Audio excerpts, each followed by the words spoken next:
Hello and welcome to Monday's edition of Cracking the Cryptic, where with some trepidation I'm going to be attempting this puzzle on the screen by Totally Normal Cat.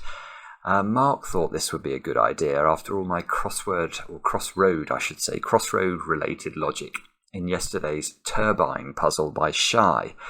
Because this puzzle is called Crossroads, and none of our testers were able to solve it, and Mark himself was somewhat reluctant to reveal whether he has actually done it, but he did point me in the direction of the comments on Logic Masters Germany about this puzzle. It has had 5 correct solves, which is not very many, but you can see that the comments are out of this world, although they do seem to keep referring to the fact it's one of the hardest Sudokus people have ever solved. Even Pixel Plucker, who basically can solve everything, described it as one of the most hardest and most rewarding puzzles ever. Weecock is a fabulous solver. This is the hardest Sudoku I've solved in a very long time. Good grief. Right, so I'm going to have a go. Now, some of you did seem to enjoy my brief excursion into The Raven, the poem, of course, by Edgar Allan Poe during the solve yesterday. Well, if I do manage to finish this one, I'll reward myself by reading the whole thing in the outro to this video. It's a poem I absolutely adore, so this is an incentive for me to concentrate hard.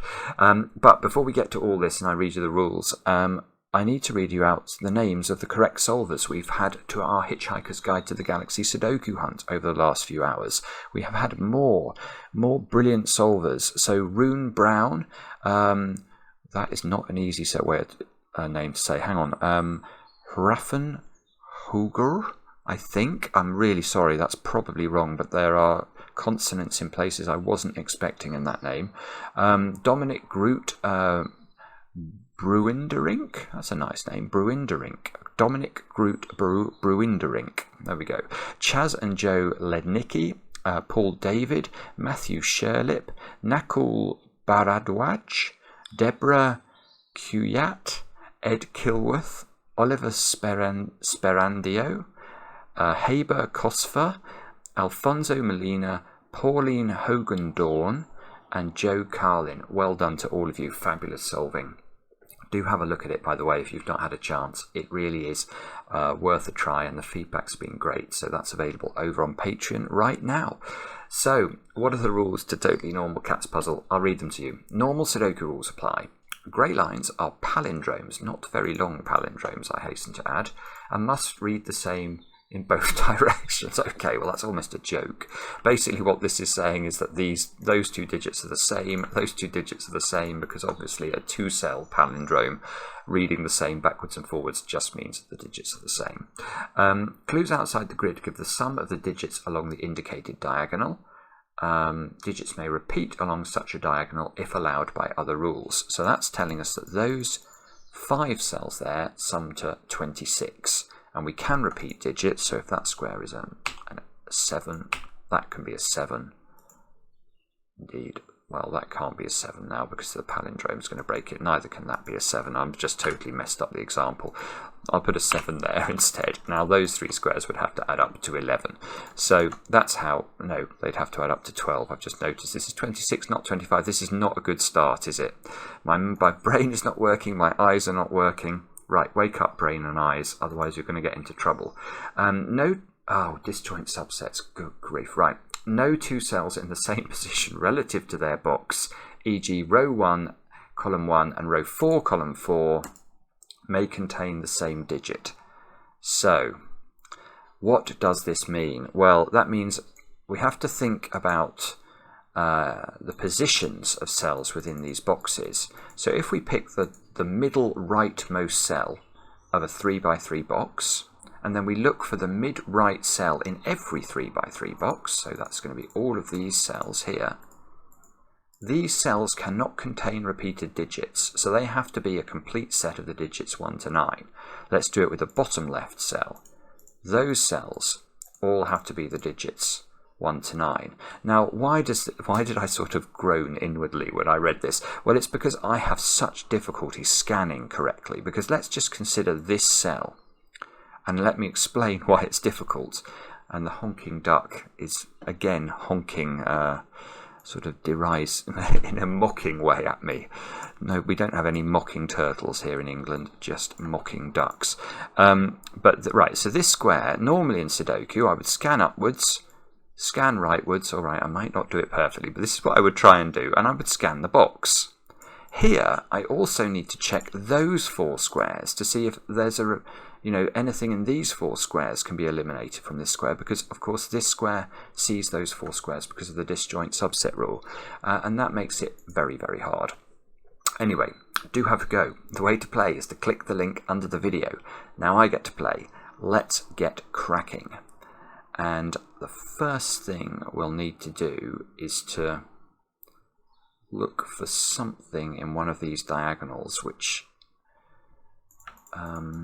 35 is very slow. We've got 2 35s, very slightly low in terms of the average, because obviously if we take a middle digit in a Sudoku, that's going to be the digit 5. So a 9-cell diagonal, if it had completely average digits, would add up to 45. This one is slightly lower than that, but not massively. It's averaging incredibly close to 4.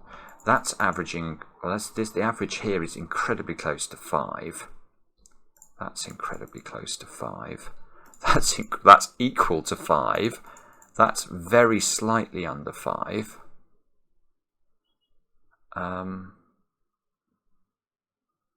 These 2 here, they are almost exactly 5 as well. Oh, good grief. This is going to be impossible, I think. This is going to be one of those puzzles that's just impossible. Because, oh, this is just a joke. This is not fair. There is nothing here. Everything is average. These are 5-cell diagonals. I mean, this is seriously... I'm actually wondering whether I've been sent the right puzzle here, because this does not seem to be possible to me. I'm not actually joking, but it's just that these diagonals are too close to averaging 5 for me to do. I can't do anything with them. Literally I cannot do anything with them. I can't pencil mark anything.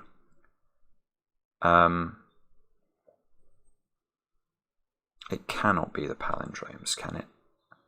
Is there something I'm not appreciating about this pattern of palindromes?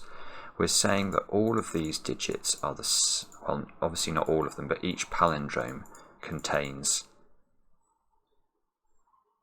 the same digit repeated. So do we have to do some mad geometry here? Is that what we have to do?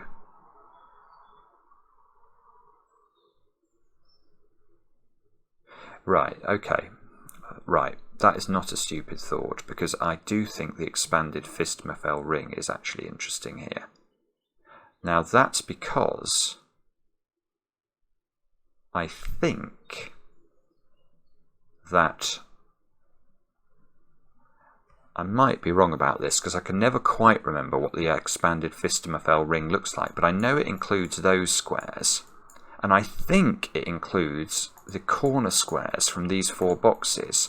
And if that's true, then these would all be in different colours of the sort of expanded Fistmafel ring, and they could cancel out, and that might be interesting. So I'm definitely going to look at this, and that means I'm going to have to remember. I'm going to have to prove the expanded Fistmafel ring. So let's do that. I think you start with the boxes in the corners. Let's go with this. Now, let's make those purple. So, these are undoubtedly, if we correctly fill the puzzle, these are 4 sets of the digits 1 to 9 in the purple, because we know that box 1 will contain the digits 1 to 9, so will box 3, so will box 7, so will box 9. Now, let's think about those 4 sets. Let's imagine them stacked on top of each other. So there's a top set, a second set, a third set, and a fourth set. Now, for the first set of those digits 1 to 9, I want to remove those 6 digits from that set. So if I remove those 6 digits from that set of the digits 1 to 9, what digits will I be left with in that set? Well, hopefully it's not too difficult to see. I'll be left with those 3 digits, because obviously this is a complete set of the digits 1 to 9. So if I was to remove exactly those 6 cells from that top set of digits 1 to 9 in my four boxes, or 4 sets of digits that are purple, I'll just be left with those 3 digits in that set. So I can do that. I'm going to do that. In fact, I'm just going to remove those digits from one of the sets, and now I know in that set I'm left with those digits there. Now I'm going to do that again, but this time with the second complete set of the digits 1 to 9 that I've still not touched in my... So if we think about my 4 sets of purples, how they originally were, 4 complete sets of the digits 1 to 9, I've only at the moment meddled with one of those sets. I've still got 3 complete sets left to play with. And in that set, I'm going to remove those, and I'm going to obviously be left with those in that set, therefore. Now I'm going to do the same in column 2. I'm going to remove exactly those 4 cells from the third complete set, the one that I haven't. So there are 2 sets I've not played with yet. I'm going to remove exactly these 4 digits from that third set, and if I do that, you can see immediately I'll be left with that one, that one, that one, that one, and that one in that set.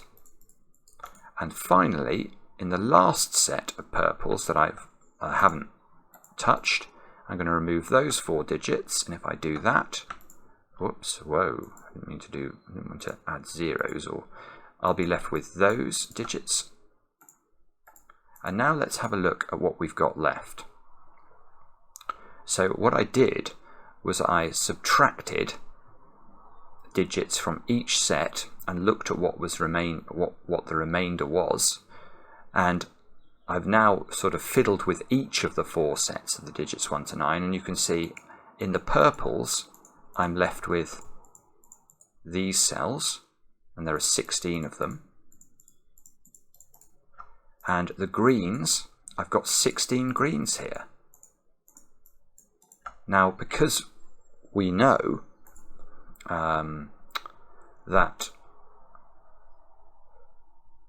we know that the greens equal the purples. Now, how do we know that? This is a quite important thing to understand. When I was removing digits, if you think about the first set, I removed those 3 squares and those 3 squares from that first purple set, and I said what I was going to be left with in that set was those 3 digits. So those 3 digits still existed in the purples at some point. It's just I'd managed to identify them in the Sudoku grid in a different way. So these green digits were all that was left of the purple cells, if you like. So we have equivalence between the greens and the purples, and they are exactly the same digits. Now, why do I think this matters? Well, this is, I think, important for the geometry of the puzzle, because now look, on these palindrome lines, I know that purple, I know this green appears somewhere in the purple. So if I know those are the same digits, I can just cancel them out of both sets. This green appears somewhere in the purple. I can just cancel it out in both sets, and I can continue this process all the way around the grid. And I get that. So this is, I think, it feels like what we had to do, because I do not think there was anything else that Totally Normal Cat could have intended, because there's nothing we can do with the little killer clues. At least I don't know of anything we could do with them. So we've now got something where the thing I'm seeing here is that the greens little killer clues are all in the center of their boxes, so these cannot be the same digits.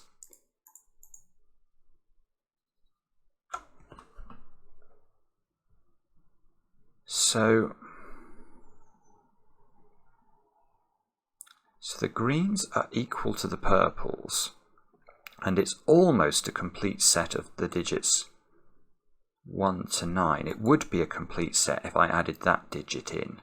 Right, so now I'm wondering whether what we have to do is to think about the 35 diagonals, because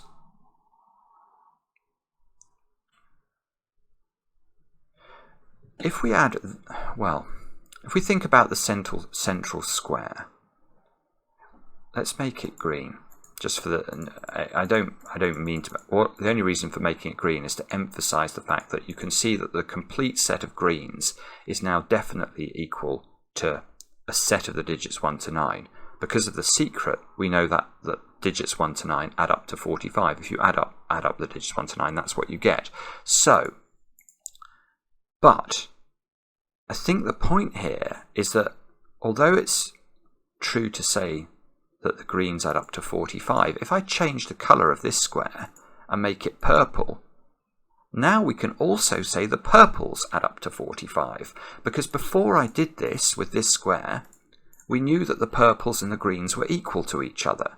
So if I add this digit into the purples, I will get the same as if I added this digit into the greens. And we know if I add it into the greens, I will get a set of greens that add up to 45. So that square I'm going to turn purple. And now I'm wondering if I can do maths, because I know that this diagonal and this diagonal add up to 70 if I double count the middle square, because obviously I'm adding those 9 cells for this diagonal, I'm adding these 9 cells for this diagonal, so the middle square is getting counted twice. So 70,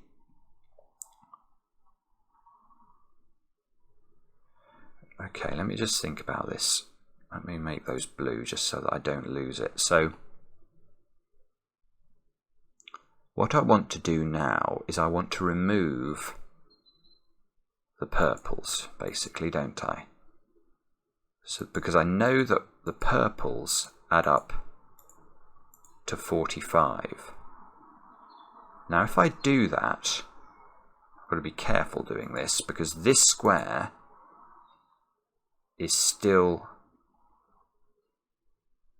Oh no, that didn't work. That's not what I was trying to do in terms of showing which squares we still had to count. I want to get rid of these. I want these squares to cease being purple, but I also want to cease them from being blue, because I've basically counted them in the purples.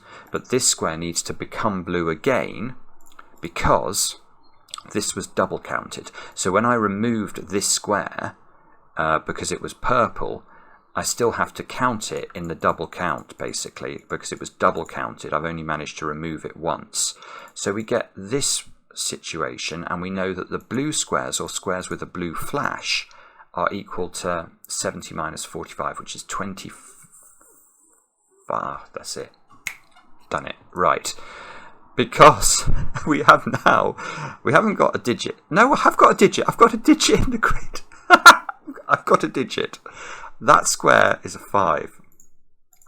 How do I know this square is a 5? Well, it's because of the genius of Totally Normal Cat. Oh God, I'm getting emotional. This is ridiculous. So we know that the squares that are blue or have any blue touching them, so these are also counted in that, have to add up to 25. Now the thing is, these 4 squares are in the same disjoint set, so they have to be different digits. Now if they have to be different digits, what's the minimum we can make them? Well, they can be 1, 2, 3 and 4. What's the minimum I could make those squares in the middle? 1, 2, 3, 4 and 5. So these 5 squares add up to a minimum of 15. These add up to a minimum of 10. If I add 15 to 10, I get 25, which is the number I need to get in the blues. So if I increase any of these digits by even a single one, I will break the bank. And I mustn't do that. This is the arrangement. Now, why do I think this is a 5? Well, of course, this is in the same disjoint set as those, so cannot be a 1, 2, 3, and 4. So that's a 5. That's our first digit, and we are off and running. Well, at least off and walking anyway. We can now... What shall we do with this newfound knowledge we have discovered? We shall...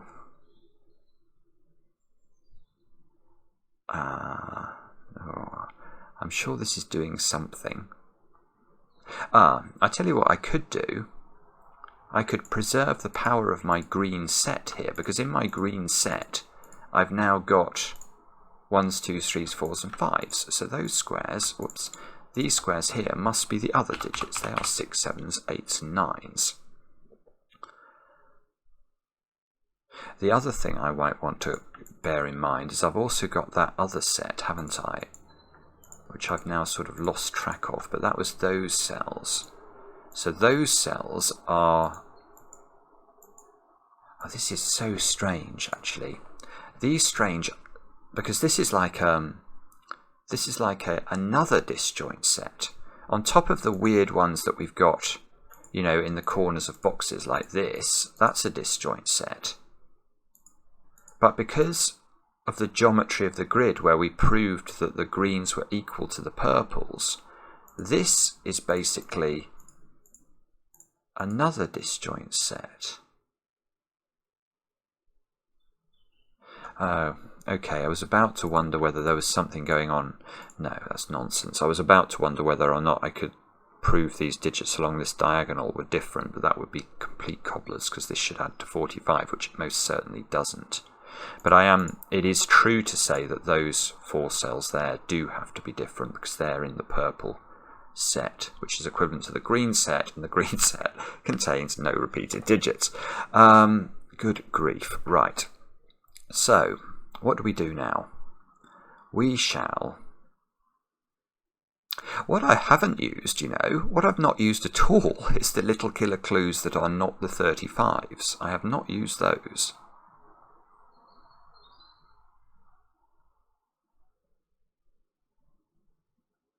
Now, I've got 40. The problem with these is that they are so average that even when I've limited one of the digits here to being a relatively low number, it doesn't actually prevent, I think, anything. I think I could still put 9s in either of those squares without any problem. And at the same time I could put 1s in either of those squares without a problem. So I don't think I know anything about these digits. That is really awkward. Oh, no, that's not right. Right, I've spotted something. These 2 digits, of course, are on the palindrome, so they go there. So maybe the point is that you have to view the outer little killers and the inner ring of little killers together. Oh, I hope it isn't this, though. That's going to get horribly complicated. Because I'm now noticing that I can't even do that in a sort of pure way, because that square's double counted. Have I got a diamond then in the middle? I do have a diamond in the middle. Oh no. Okay. What I was thinking, I don't know if I can show this very well, but I'll try, is the red diamond here. I know the value of it, although I don't, it's a bit tricky because these squares get double counted again. So if we think about the sum, I'll have to label this somehow just to remind myself these are double counted. I'll add a grey bit for these ones. But if we think about the sum of the diamond, we can see it's going to be 53, because it's 27 plus 26, 80, 104, I think. So we've got 104 in the red diamond. Now, that's double counting these greys. But what I was wondering whether I could do was to suck some of these squares out of that sum using the 14 and the 13 and the 15 and the 14, because these 2 squares mirror to those 2 squares. Yeah, I like this idea. I'm not thrilled about having to do the maths on the diamond, but these squares are actually beautifully in a disjoint set. So I can, I can get the sum of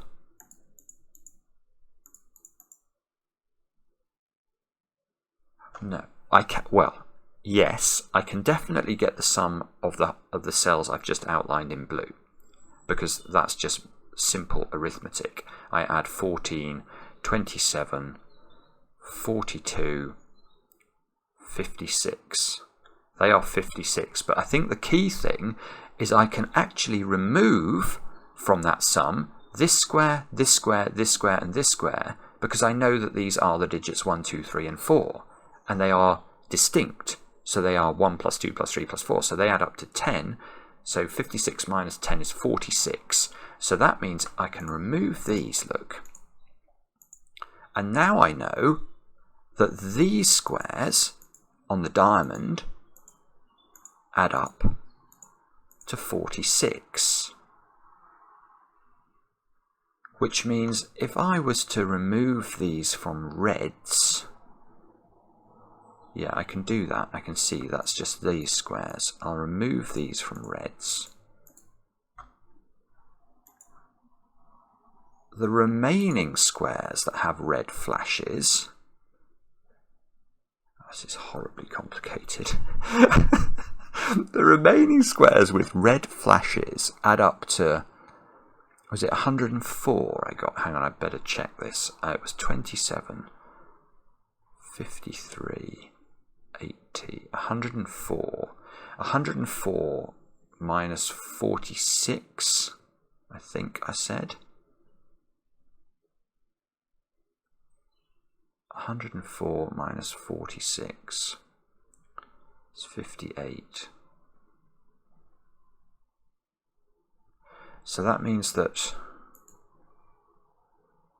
this is where it's going to get horrible. This is, so the red, I have to double the ones with greys. And oh, hang on, were these in it? Yes, okay. These have to be different, don't they? Because they were in the original red sets, which I've now sort of lost track of. It was something like that, the original reds. So those squares have to be different. So they have to be, what am I looking for? 56.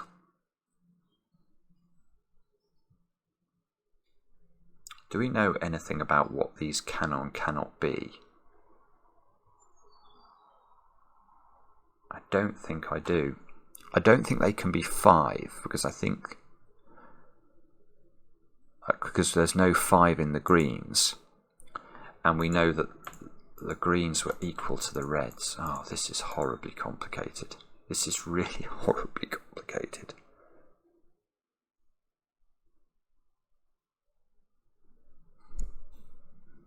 So I've got to have, let's try and, if I max these out, what do I get? I get 30. 30 minus, so 58 minus 30 is 28 into these, but these are all doubled. So these have to be a minimum, oh, that's useless, a minimum of 14.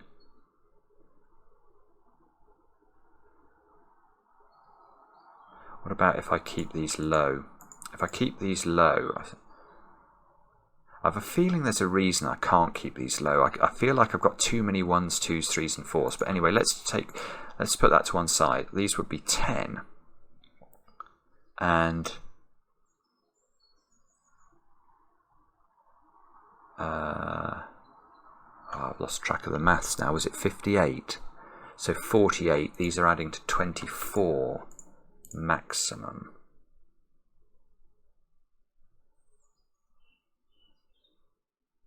It's not that.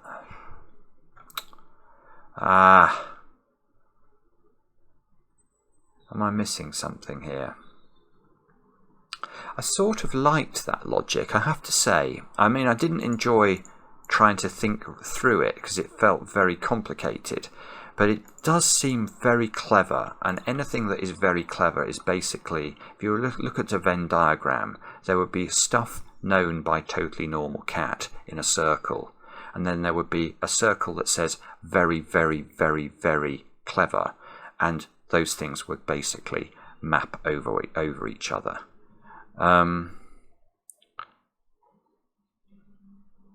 So this did feel cattish to me. Oh, and if you were to add on to the Venn diagram things known by Simon, unfortunately the subset that was things that are very, very clever would only basically overlap in a very, very, very, very small subset, because those squares have to be 6, 7, 8 and 9. Oh, you are an imbecile sometimes. Now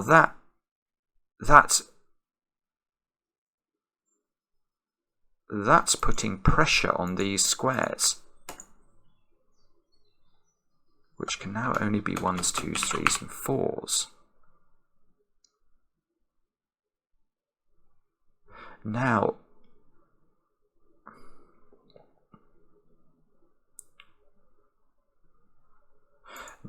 I want to do that maths again, actually, because they seem had 58 minus 10, 4. There's no way you can get these to be 48. So these have to be high, I think, which I feel better about with the 1s, 2s, 3s and 4s. Let's just think about the maths again. We have to get the red squares up to a total of 58. But these squares are a maximum of 30 because they have to be different, which means these squares have to add up to 28, but each one of them is being doubled, which means, yes, which means that each one of them, which means, well, together they have to add up to 14. How on earth can you make these squares add up to 14? The only way is if they are 3, 4 pairs. And that is absolutely beautiful. So these are 3, 4 pairs, and these squares are 6, 7, 8 and 9.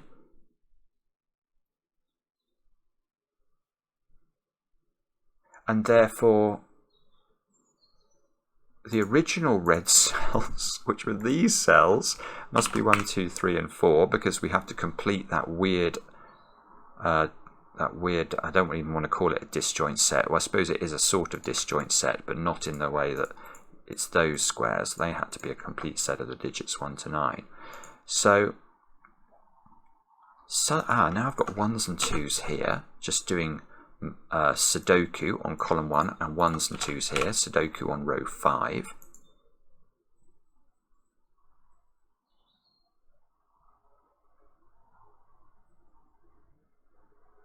And what on earth do I do with this new information? I'm losing.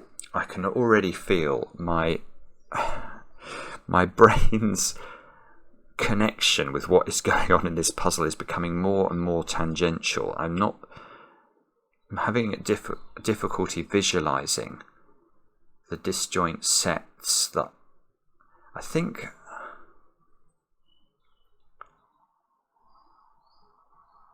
I've used the ones I've found now, haven't I? I've used the reds. I've used the greens.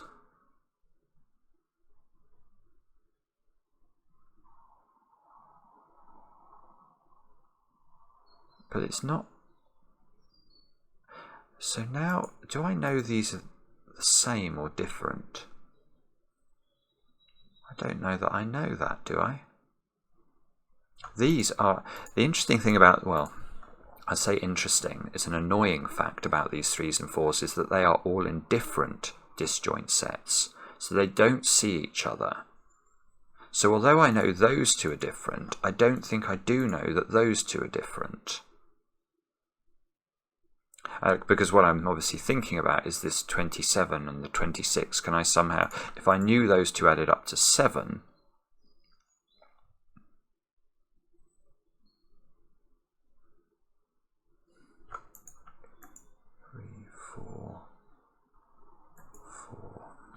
you're always going to get a repeat somewhere.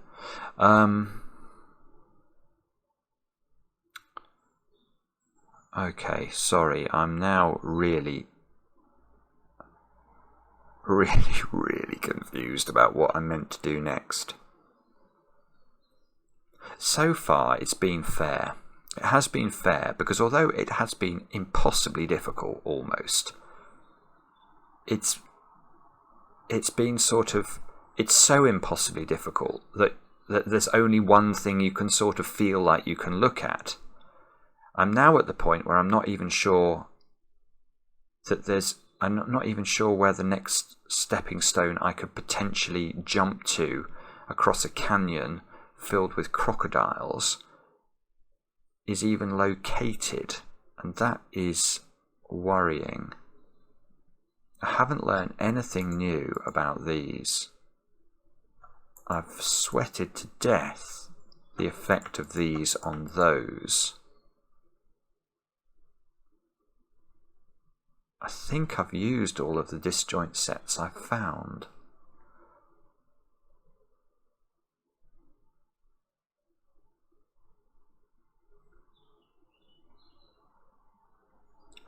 Do we have to think about the palindromes themselves?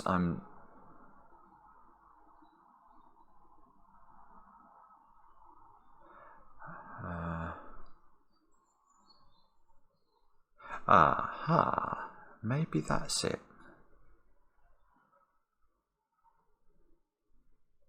Yeah, this is very interesting, actually. I'm just checking what I just think I've found. Hang on a moment. Oh,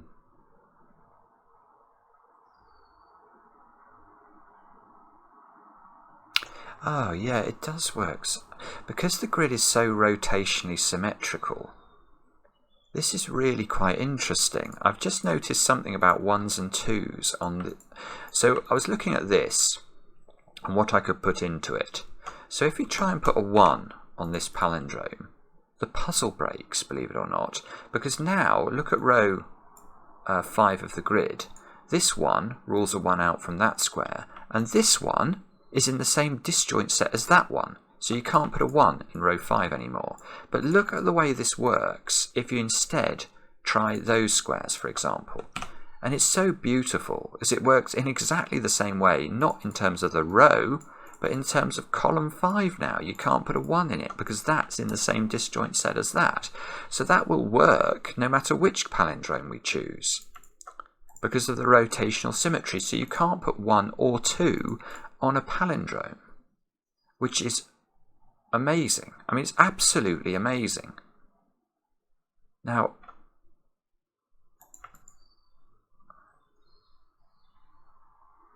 of course, and you can't put 3 or 4 on the palindrome either, because if you do put 3 or 4 on the palindrome, you can't put 3s and 4s in those sets, because at the moment you put a 3 here, that square has to be a 3. And now I can't put 3 in any of those. And I know there's a 3 in one of those, because I know that these were in my original red set, and they are a 1, 2, 3, 4 quadruple. So that doesn't work, and of course it won't work if we put 4s in there either. So I don't think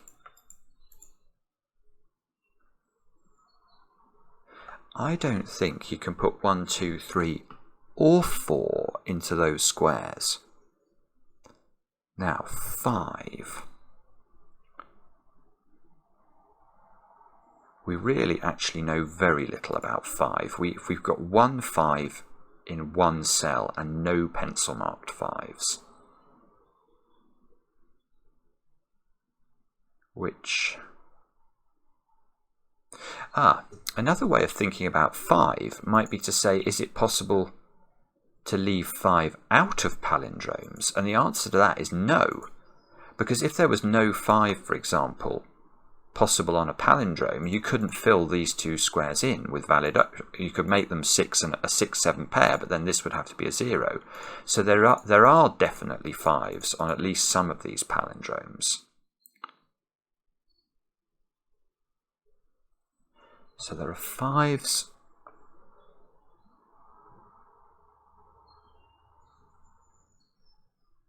on some of the palindromes.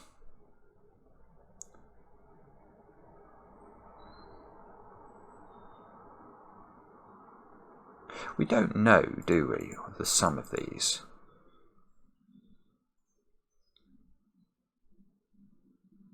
No, we do know the sum of them. Of course we know the sum of them. That's what I worked out before, don't I? The sum of the palindromes. I'm confusing myself here. I really am.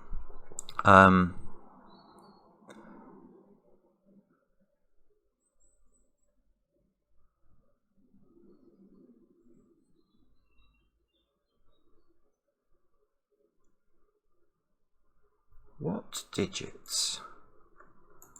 We worked out, I'm sure I worked this out. Those squares.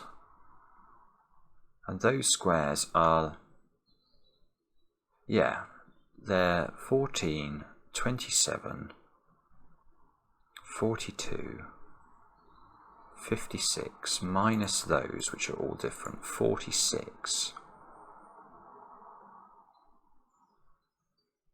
So these squares here, should I colour them in? That's the question. They add up to 46.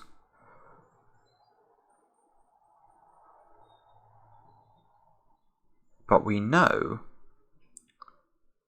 that the lowest digit you can put in any of those squares individually is 5.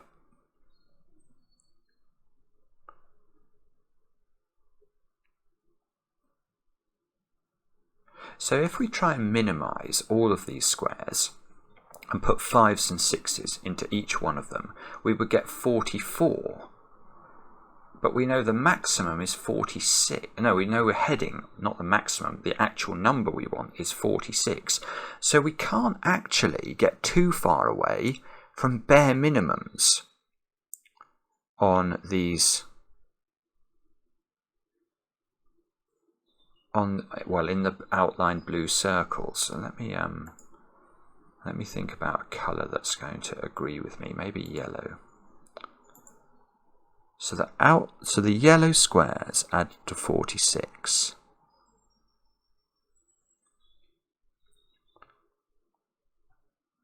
So 20, 38, 47. You can't put a 9 into any of them. It's impossible. Because 4 5s, 3 6s and a 9 is too many.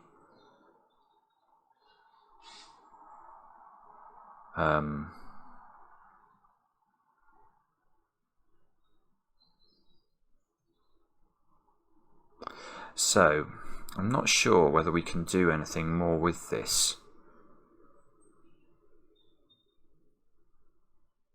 I go 3 5s. 3 5s is 15, 31, 4 6s, 24, and a 7 would work. Ah, bother.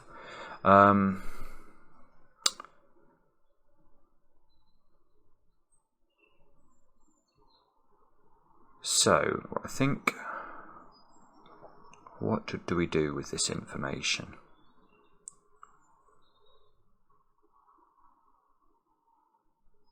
What I'm trying to look for now is whether there's anything else that's impacting the value of the yellows. Is there something else we can't do? For example, these squares have to be a complete set of 6, 7s, 8s and 9s, don't they? Because they're all green. So they are different. So what I can't do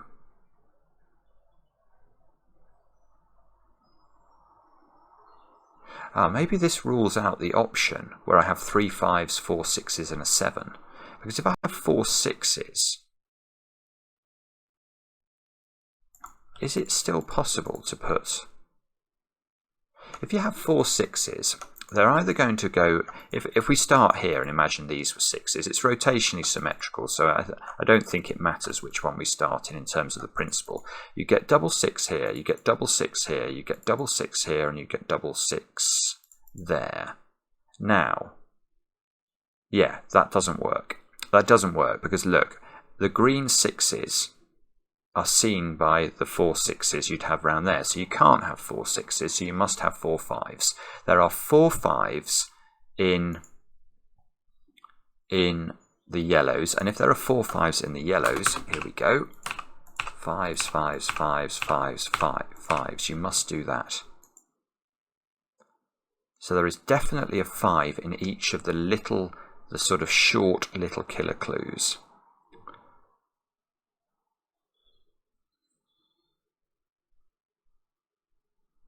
And that means you can only have a maximum of 3 6s to go with the 4 5s. So if you go, oh, this is getting complicated again, isn't it? So 3 6s is 18, plus 4 5s is 20, it's 38.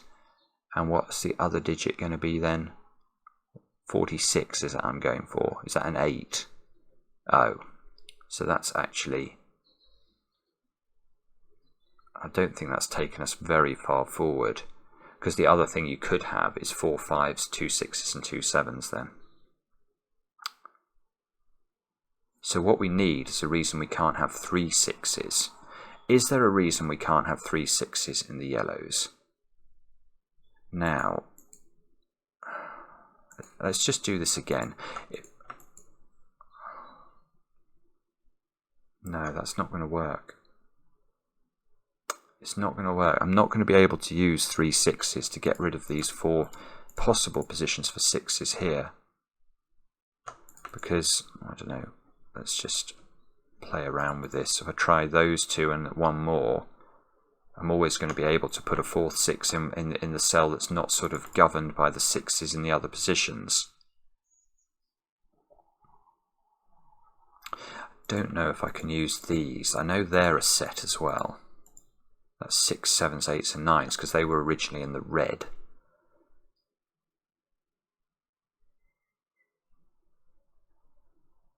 Let's just think about that for a second. So if I start with my 6s in these 2 squares, then I'd have 6s in those 2 squares, 6s in these 2 squares, and 6s in those 2 squares.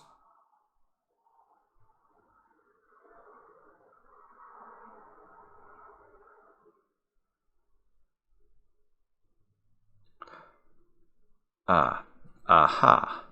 That's much better, I think. I do not know how you come up with this stuff. This is just crazy at this point. Right. You can't put, I think at least, you can't put 3 6s in these outline blue squares because, forget about the green 6s and think about these, the cells that have a red and a purple flash. There must be a 6 in one of those. We know that because there are 6, 7, 8, 9 quadruple. Now, if we try and put 3 6s in these squares, and it wouldn't matter if we did it the other way around, because we'd just get we'd get the same thing. We'd get, you know, it's just rotationally symmetrical. We'd still have the problem. Now, let's imagine, I'm going to risk putting 6s into all of these enlarged. Now, the point I want to make is that I cannot, if I was to eliminate one of these pairs, it wouldn't matter which one I eliminated. I would still have, if I eliminate these 2, make those 2 not 6, I've still got 6s spanning the grid in rows 3, 4, 6 and 7. And that means I can't put 6s in those 4 squares. Now if, on the other hand, I don't remove these 2, say, and let's say I remove those 2 instead, the point is these 6s still span the grid. And now from a column perspective, you can't put a 6 in those. So because you always have 6s opposite one another somewhere, if you try and put 3 6s in the grid, it breaks. Now if you can't put 3 6s in, and we know you've got 4 5s in,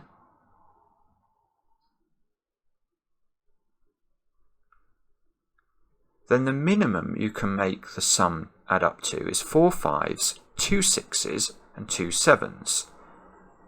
And I think that's going to equal 46, but I haven't checked it. 4 5s is 20, plus 12 for the 2 6s, that's 32, plus the 2 7s is 14, is 46, and that is it. That is, well, that feels like it matters, because now I actually know, I know there's no 8. I know there's no 8s in the yellows. So the yellows are entirely made up of 5 6s and 7s, and that they transpose through their palindromes into other cells that can only be 5 6s and 7s.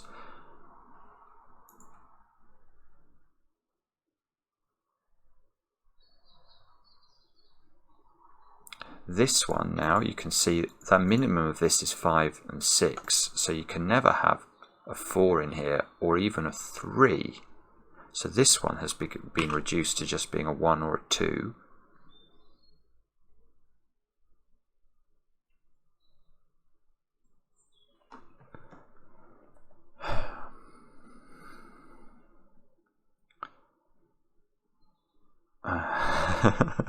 I'm trying to see something. I don't think that one can be a 4, because again the minimum those can be would be 11. So let's get rid of the 4 from this one. Oh, I see. I'm going to get a 4 here as my second digit after 51 minutes. Right, look at these two. The minimum of those is 11, so again this can't be a 4, but I know there must be a 4 in one of those because they're in the green set. Therefore the only place a 4 can go is here. Now these have to add up to 11. Ah, they have to add up to 11, so they must be 5 6, I think. Good grief. Now there's no 7 in those. Oh.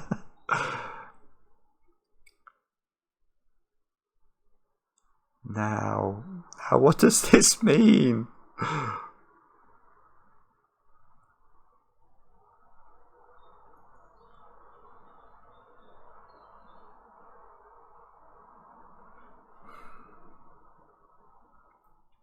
So now,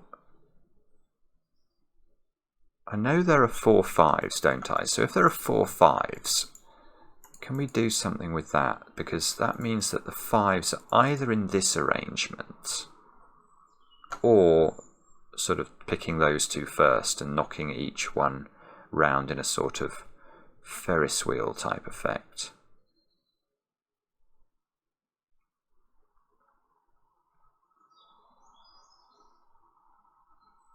Ah, no, don't think about 5s, think about 6s. That's a much more sensible thing to think about.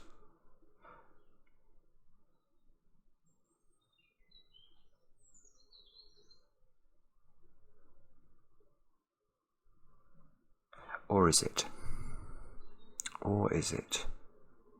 I was thinking, can I use the fact I know that there's a 6 in one of these 4 squares, well, 2 of these 4 squares, is going to affect my ability to put 6s into these squares. So if I have 6s there, I'm going to have to put this in to visualize it, I think. If I have 6s here, I now know. What I'm wondering about is, can I eliminate 6s from these squares somehow? If I've got 6s here,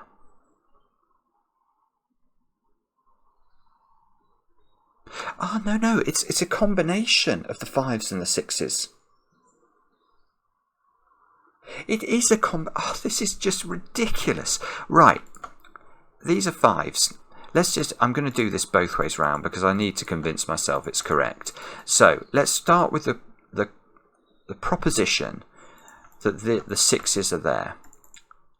Now, if the 6s are there, we know the 5s are here. And if we know the 5s are here, we know the 5s are there. And we know the 5s are there. And we know the 5s are here. Now, what you cannot do in this situation is put 6s there. Because if you do, you've eliminated our ability to put 6 in the cells that have the red and purple flash.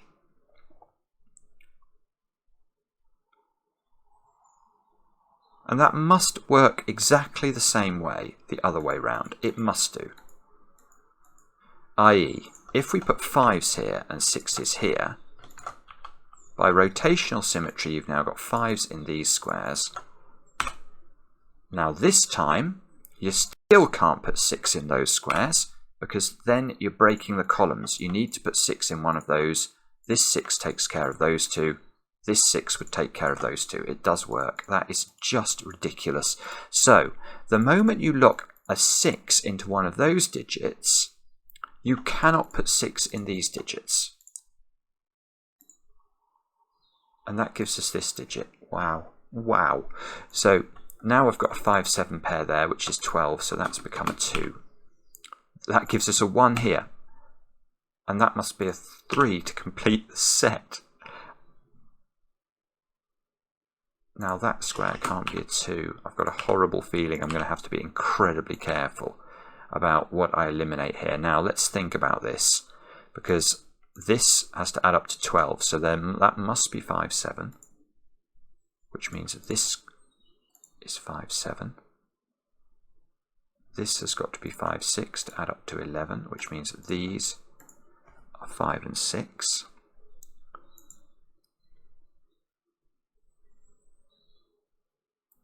And now what?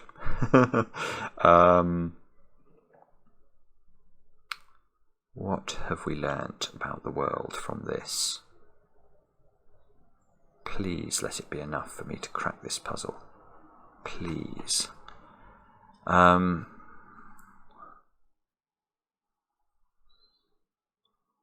sort of feel like this must have impacted on the inner diamond now.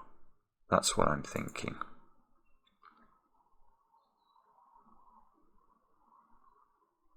I'm not sure whether it's done enough for me. Let's have a think. Where should we start? Should we start with the biggest number? Let's start with the 27. So we know those are different digits, so they do add up to 11. So we need another 16 into these squares.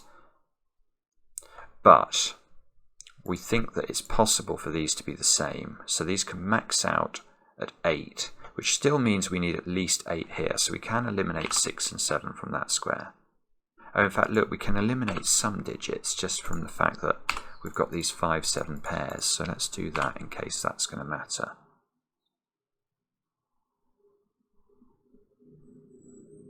Okay, let's try the 26 now. So here we've got 12. So we need 14 more.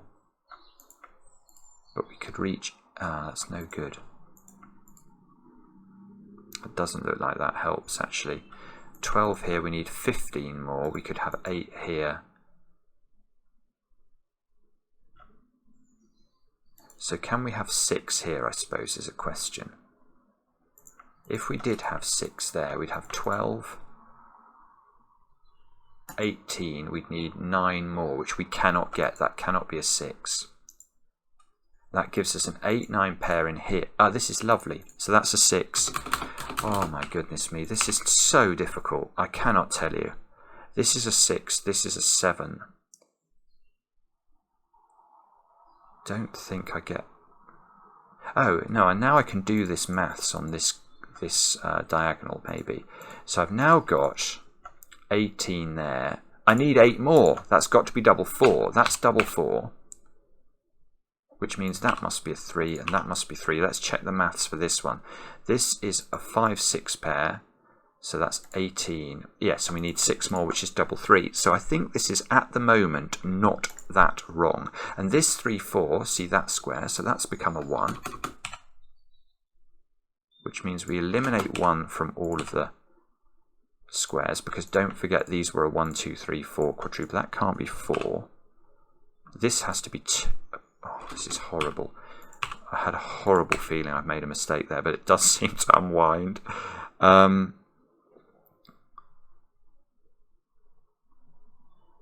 cannot tell you how excited I am that this has got to this point. If I can solve this, my goodness me, that would be... Oh, no, no, I did not want to do that. I want to just eliminate the 7, because I've seen there's a 5, 7 in the row. I can not do anything there. I can eliminate a 6 from here.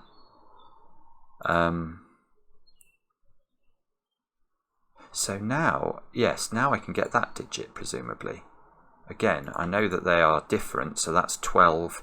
12 and 7 is 19. This has to be 8, I think. And yes, I am going to check that this is 9 by doing the maths on it. So we've got 11, 18. Yes, 9 makes 27. Great. So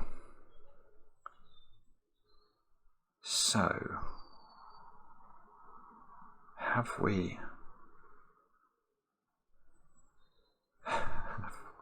Have we done it? How is the symmetry going to get broken here?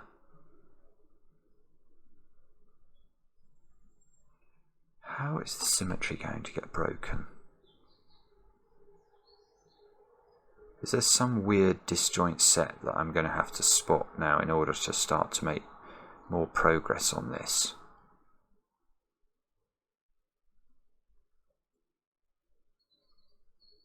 Don't want to start having to pencil mark everything everywhere else. 3, look, has to be in one of those squares. Oh no, 3 is better. 3 gets placed here, so 3 is in one of those 2 cells. Oh yeah, look, it's okay. Sudoku is helping me at last. 3 is in one of those squares. 4 goes here and here, one of those 2, one of these 2. I've not been checking the disjoints at all with these 3s and 4s, which is silly.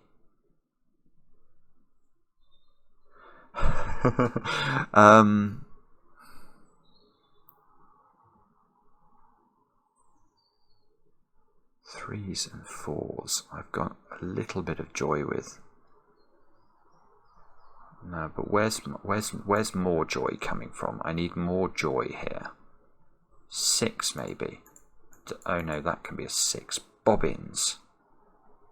I was about to put a 6 into those and get very excited, but I don't think that works.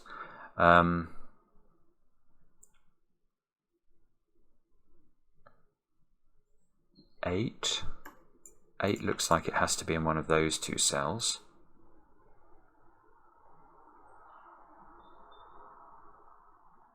How many 8s have we got? We've literally got 1 8 in the grid. Good grief. How many 3s have I got? I have got some 3s. So, now look. Oh! I was about to think about eliminating 3s from the disjoint sets in the middle box, but I've just realised I might be able to use the fact that I actually know 6 digits on the diagonal now. I've got 26 here. 31. I need those 2 to add up to 4. So they have to be 1 and 3.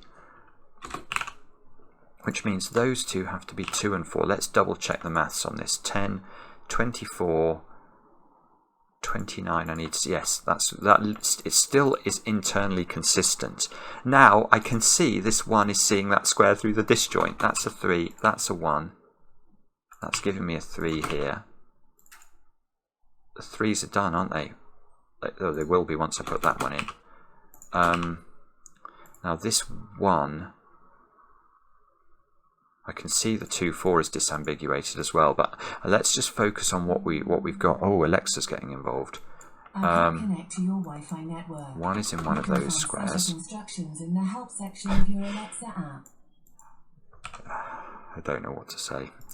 Alexa, always trying to get... No, I didn't mean to say Alexa. I can't connect to your Wi-Fi network. Sorry. You can set up instructions in the help section of your Alexa app. Can I keep using this 1? That's the question I'm asking. Is there some strange thing that's seeing the 1s somehow? I can't see anything. So what I'm going to do is I'm going to use what I've seen, which is that this 4 sees that square. So that's a 2, and that's a 4. And therefore that's a 4, and that's also a 4, look. Now let's double click the 4s. I've done them. Now let's see if these 2s can do anything for us. I get a 2 in one of those squares, a 2 in one of these squares,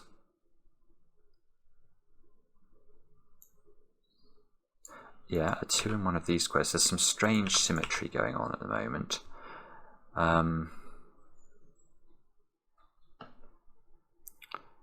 Okay. Still haven't managed to disambiguate. Oh, I've got a 5-7 pair there. That's not 7. Maybe there's more we can do with that sort of thing. Where did that 5-7 pair come from? There, didn't it? So there's a 5-6 pair here, so this can't be a 6. Oh, and in these columns, though, I don't get the same effect because the 5s and the 6s don't seem to align.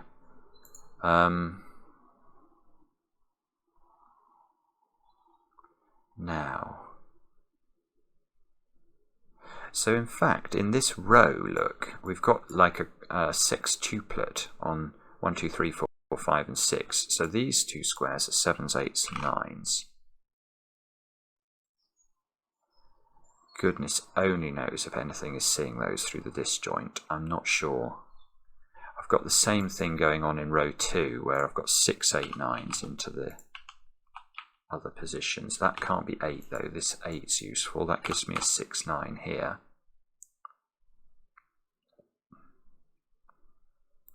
I'm wondering how we're going to disambiguate the 5s and the 6s and the 7s. Oh, one way would be to use Sudoku, because that is a 7 apparently, and therefore that's a 5, therefore that's a 5, and the 5s we know go round the grid willy-nilly, don't they? So those become 5s, those become 5s, that's going to give us 7s into those squares, 7s into these squares, 6s into these squares, and 6s into these squares. Eliminate 6 from here, eliminate 7 from here, eliminate diddly squat from there, eliminate diddly squat from there. Okay, but this is now seriously exciting. Come on. Please let me get through this.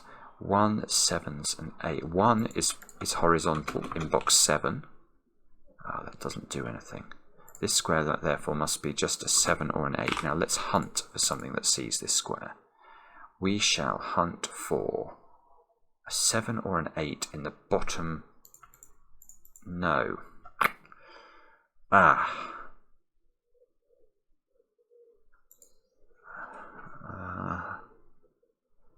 I'm sorry, by the way, if anybody is seeing how to progress from here. I think I do have the legitimate excuse that this is quite a long puzzle and I might be getting tired. What about 1 in the top left? No, that's not working. So these are two 8s and 9s, aren't they? Now that sees 8. Can I get rid of 2 from the top middle square anywhere? I don't think so. Good grief, this is not straightforward. 1s, 2s and 9s into that square. Now I can see that one does see a 2, so this is just 1 or 9. Yeah, no. Oh, that's so harsh. I looked at this one and thought it was in the disjoint with that one. It's not. Oh, you mean thing. This 9 is removing itself from that square. Let's check what this square can be. It can be 2, 6. Oh, can that only be 8? Oh, please let that only be able to be 8. I think this square, if we look at the row, it needs to be 2, 6, 8 and 9. But it sees 2, 6 in the column, so I think it's only 8 and 9. But this square sees that one through the disjoint, so that's 8.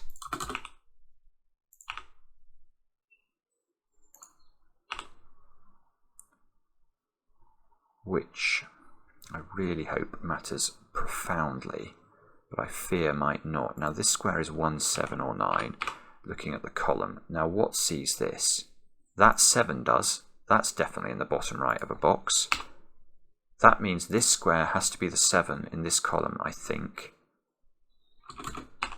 Which means I eliminate 7 from that square. Now I can see I've got a 6, 8, 9 here, which means this square is a 7. That square is a 7. Oh, there's a 2-9 pair here. I don't trust that 2-9 pair. Oh, I think it is good because of the 8 here. Yes, all right, that's an 8. I will accept the largesse afforded me there. Now there's a 2-9 looking at this, which means this square I think is an 8. It can't be a 7, assuming I've not made a mistake. Now, oh, so now I've got my 6-9 pair in the greens still to resolve. I've got a 2-9 pair here. I bet that's resolved by something. Let's have a check. So 2s and 9s in these sorts of positions anywhere. And of course there are none.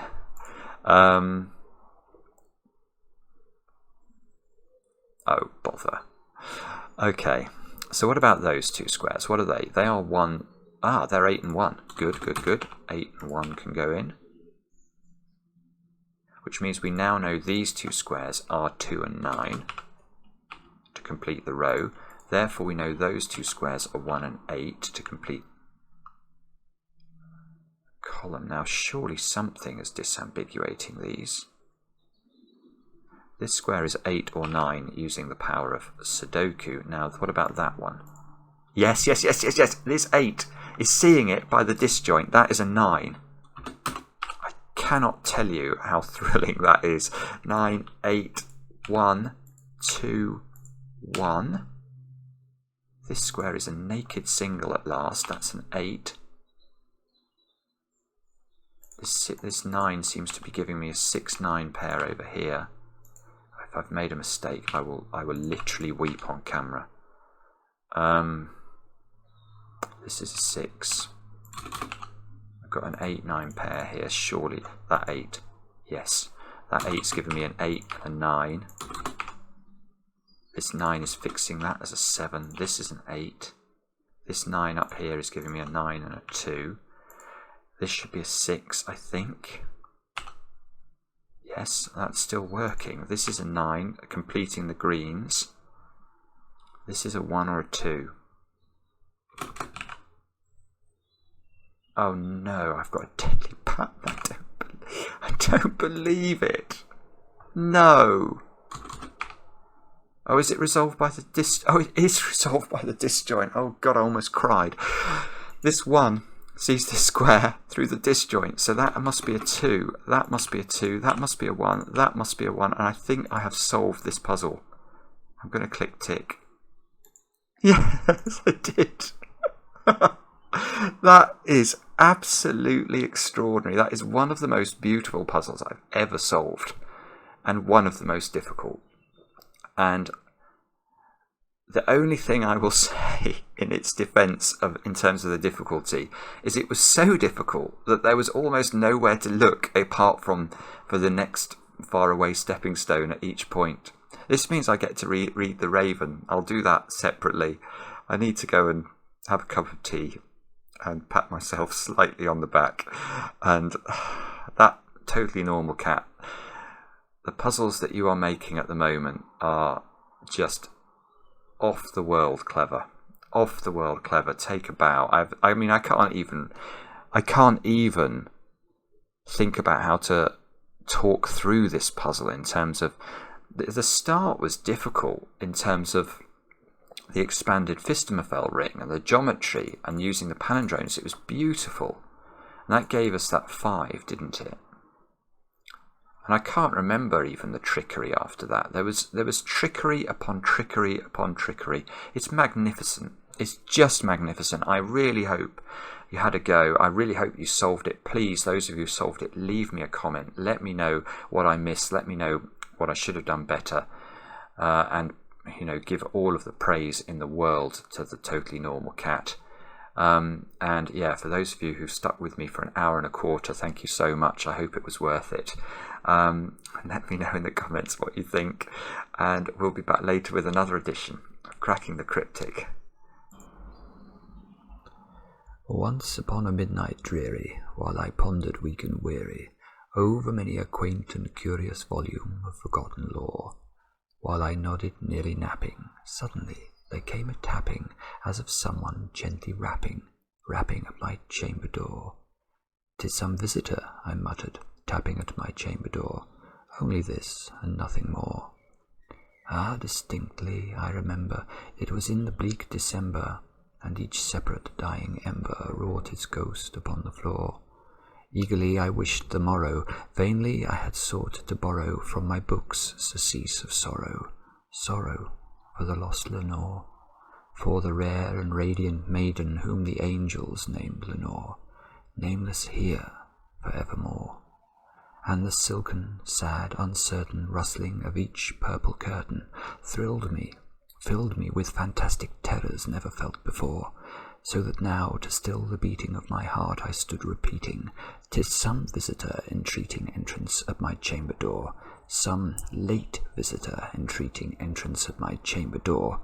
This it is, and nothing more." Presently my soul grew stronger, hesitating then no longer. "Sir," said I, "or madam, truly your forgiveness I implore, but the fact is I was napping, and so gently you came rapping, and so faintly you came tapping at my chamber door, that I scarce was sure I heard you." Here I opened wide the door. Darkness there, and nothing more. Deep into that darkness peering, long I stood there wondering, fearing, doubting, dreaming dreams no mortal ever dared to dream before. And the silence was unbroken, and the stillness gave no token, and the only word there spoken was the whispered word, "Lenore?" This I whispered, and an echo murmured back the word, "Lenore." Merely this, and nothing more. Back into the chamber turning, all my soul within me burning, soon again I heard a tapping somewhat louder than before. "Surely," said I, "surely that is something at my window lattice. Let me see then what thereat is, and this mystery explore. Let my heart be still a moment, and this mystery explore. 'Tis the wind, and nothing more." Open here I flung the shutter, when, with many a flirt and flutter, in there stepped a stately raven of the saintly days of yore. Not the least obeisance made he, not a minute stopped or stayed he, but with mien of lord or lady, perched above my chamber door, perched upon a bust of Pallas just above my chamber door, perched and sat, and nothing more.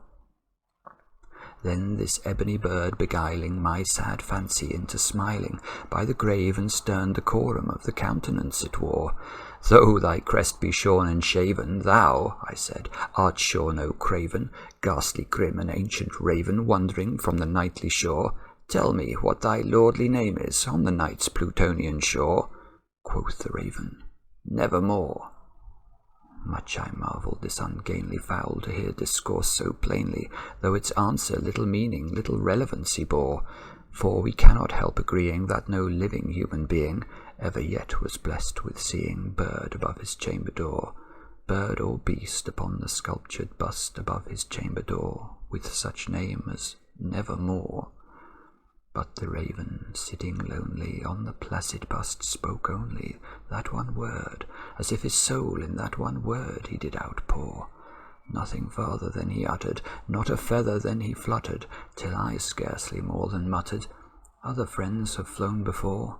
On the morrow he will leave me, as my hopes have flown before." Then the bird said, "Nevermore," startled at the stillness broken by reply so aptly spoken.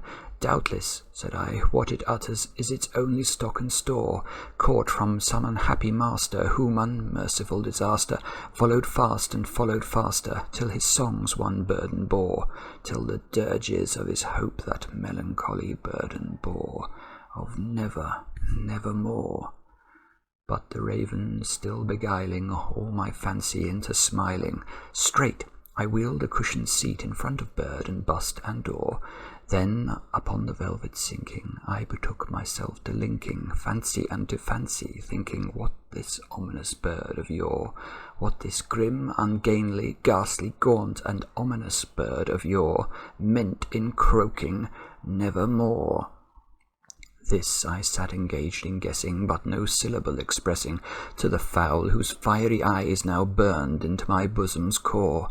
This and more I sat divining, with my head at ease reclining on the cushion's velvet lining, that the lamplight gloated o'er, perfumed from an unseen censer, swung by seraphim whose footfalls tinkled on the tufted floor. Wretch, I cried, thy God hath lent thee, by the angels he hath sent thee, respite, and nepenthe for thy memories of Lenore. Quaff, oh quaff this kind nepenthe, and forget this lost Lenore. Quoth the raven, nevermore.